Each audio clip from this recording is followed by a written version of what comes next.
ज्ञानमयी Jyotirmayi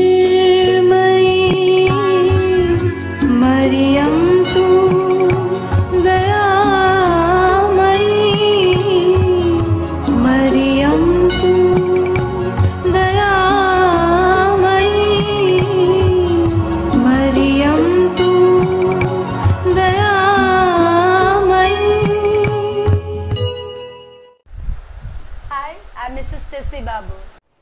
Hi students, welcome to today's lecture. This is the 5th lecture of our lesson describing motion.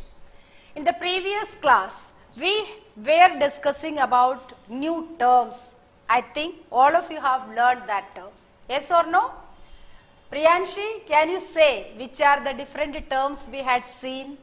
Yes, that is distance travel, displacement, speed, velocity, acceleration, retardation, etc.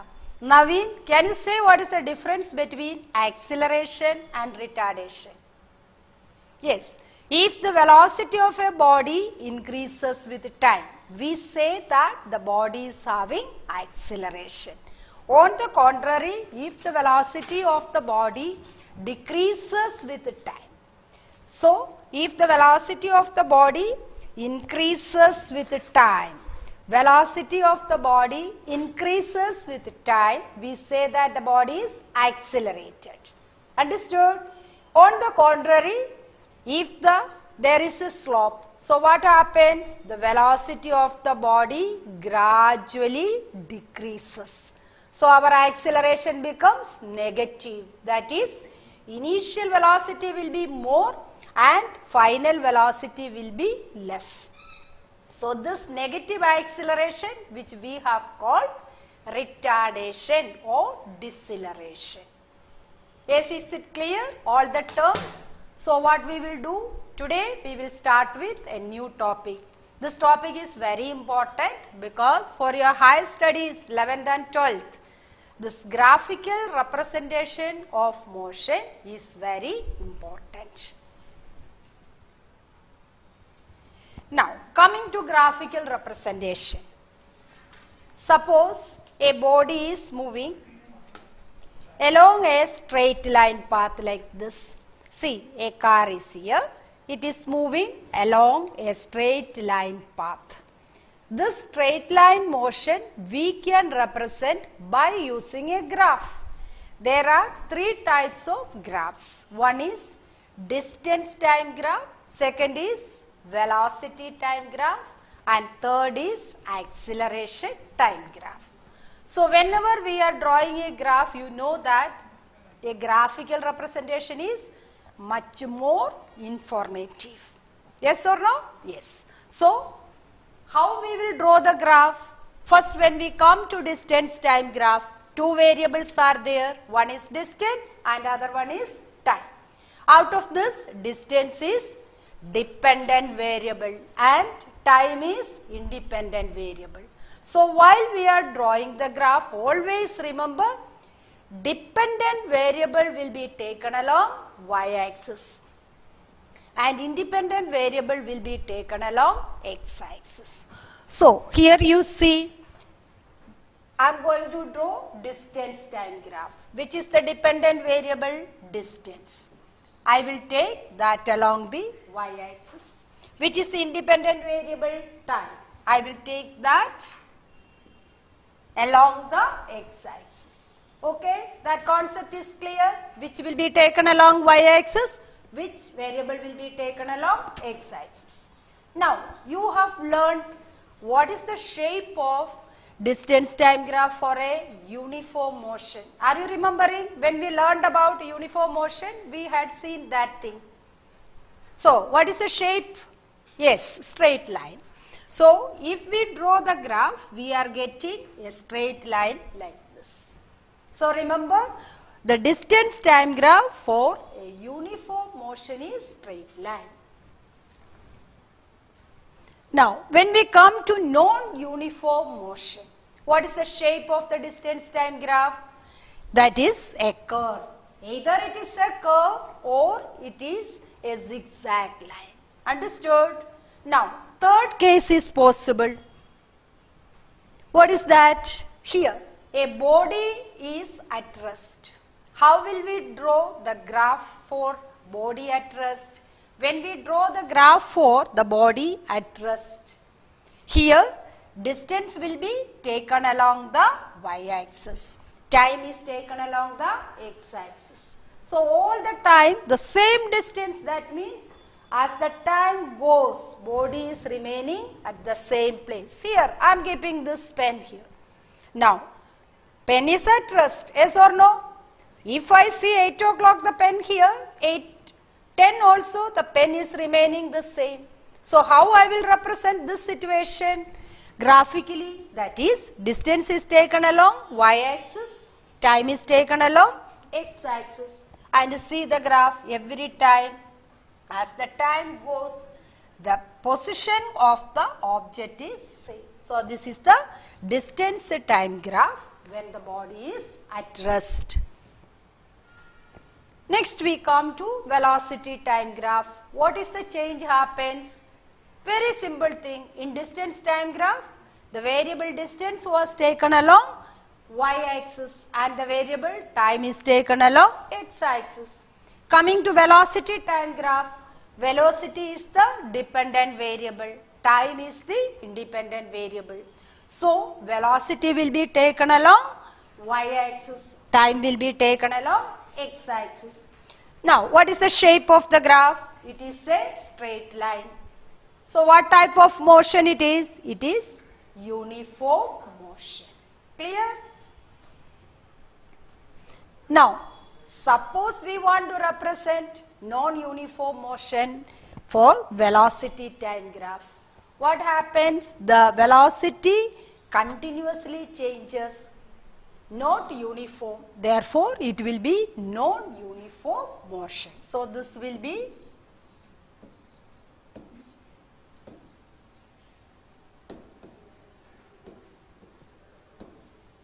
non-uniform motion velocity time graph.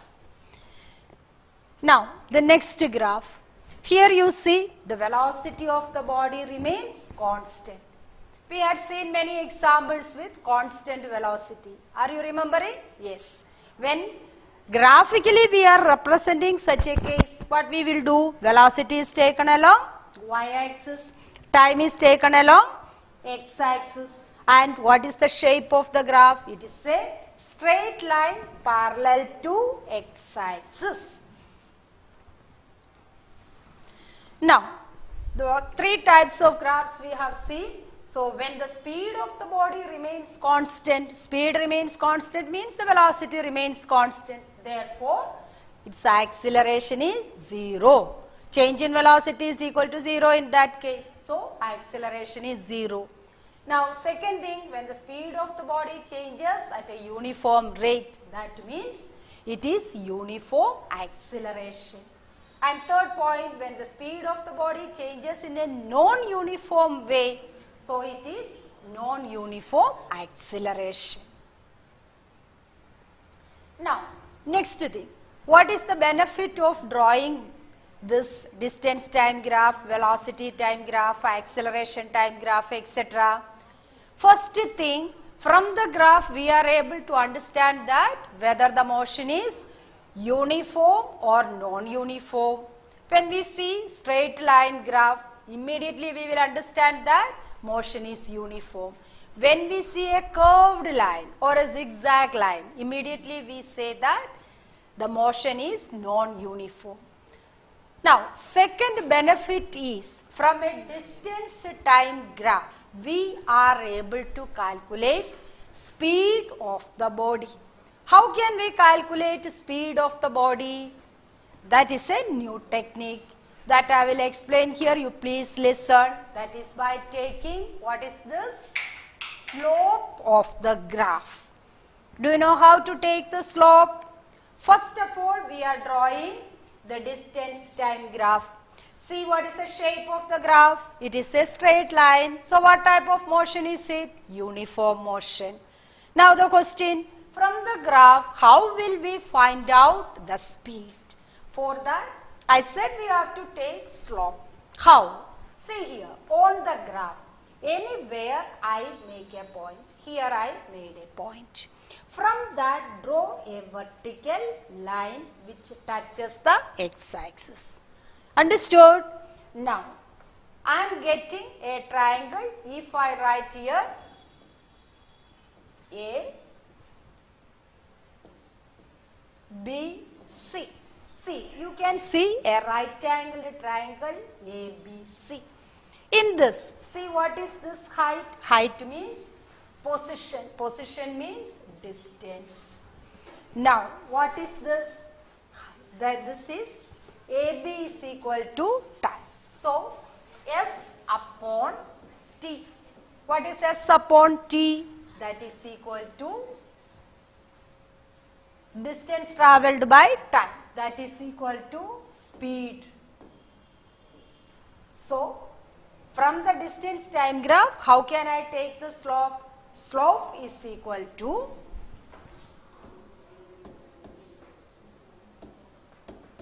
height BC divided by base AB. Understood? BC divided by AB. What is BC representing? S, distance. What is AB represents? Time. Therefore, distance upon time is equal to speed. So, when we take the slope of distance time graph, we are getting what?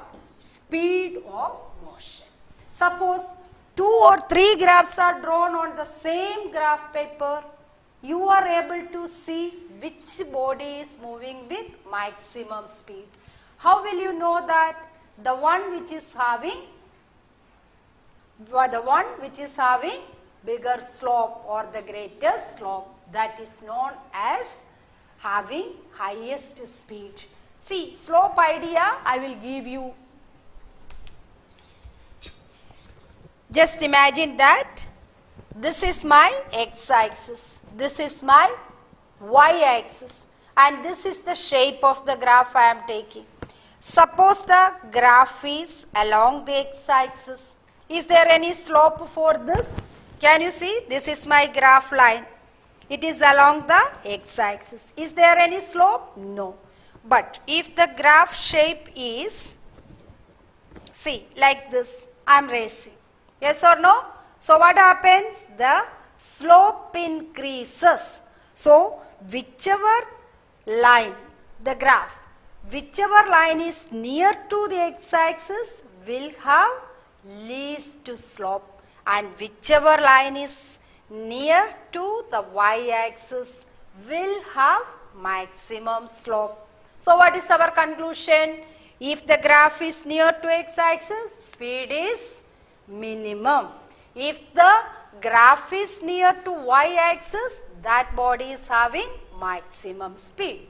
So you understood from the distance time graph how can we calculate the slope and how can we conclude that which body is having maximum speed.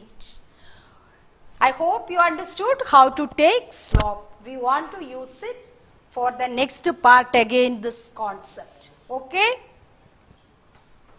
Now, second thing, how can we calculate distance travelled from the velocity time graph? First of all, we are drawing velocity time graph. In the graph, you can see velocity is taken along y-axis. Time is taken along x-axis. And see, this is AB is the graph. Now, the area under the graph AB gives distance travelled. Can you say how? When I write speed is equal to distance upon time. Now, come back here. I have ABCO, that is a rectangle. How will you calculate the area of this rectangle? Area of the rectangle is equal to, what is the formula? Tell me please. Base into height. For this rectangle, OABC, what is its base? That is, OC is the base, BC is the height. OC represents what? OC represents time. BC represents what? That is here velocity. So, from velocity time graph. Either I take speed is equal to distance traveled by time, or I take velocity is equal to, what is that? Displacement upon time. But when we are drawing the graph, either you can take velocity time graph or speed time graph, both will be same. So here when you are multiplying velocity into time, what are you getting? Distance. See here, cross multiply, V into T equal to D. So what is your answer? Distance travelled is equal to velocity into time. From the graph, what is velocity? BC. Multiplied by what is time taken? OC. So that is equal to area of rectangle OABC.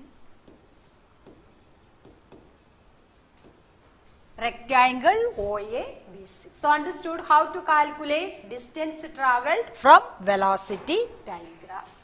Is it clear? We have to use it again for the next case. Now there are two graphs given to you, which are that this is speed is taken along y-axis, time is taken along x-axis. Now from where the graph, which is the graph? BC is the graph. See the point B. Is it starting from here origin? No. So what is the speciality of this graph? In this graph, when the body is moving, we have seen it during its motion. For example, see here, my car is moving like this. Can you see now? Yes. When it came here half part, that time I had observed the motion of this car. I have not observed the motion of the car initially, but I have observed the car when it reached up to some part. That means when I started observing my car, that time it already has got some velocity.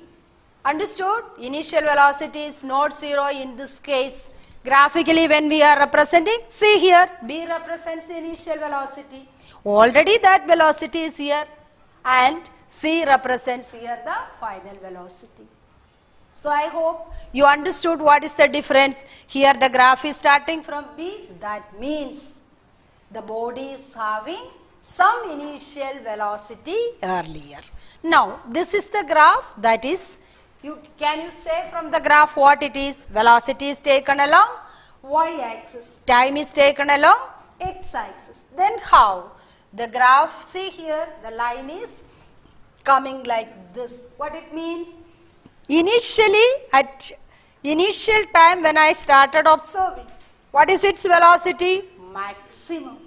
And when the body started moving, what happened? Its velocity gradually decreasing, and finally it is coming to zero. Is it clear? So what happens here? Slope of the graph will be negative. As a result, here we are getting negative acceleration. So this is the velocity time graph for a body moving with uniform negative acceleration. But we use the term retardation. Is it clear to all of you? So negative acceleration, that is retardation. Whenever you are getting a question, draw the velocity time graph for a uniformly retarded body. How will you draw the graph? Remember, this is velocity gradually decreases with time. Is it clear now? So today what we have seen, all the graphical representations. Distance time graph, velocity time graph, then acceleration time graph. From the distance time graph, the slope of the distance time graph gives us what we will get? Speed. And now slope of velocity time graph gives us acceleration. Now there is a question. Suppose I am drawing displacement time graph. What is the change happen? Along the y-axis I have represented displacement. Along the time axis, time itself. I take the slope. What will I get? That will be velocity. So, slope of distance time graph, speed, slope of displacement time graph, velocity, slope of velocity time graph gives what? Acceleration. Is it clear? Again, from the graph, we are able to compare the motion of more than one object. There are 3 or 4 people are running. We want to represent that graphically. Then from the graph, I had not seen who was coming first. But if I see the graph, I can easily say that who is the one getting first. How? Whose speed is maximum? That person will get first. Is it clear? Last is we are able to find out distance travelled by the body from the velocity time graph. How? By finding out the area under the graph. Okay, remaining we will continue in next week.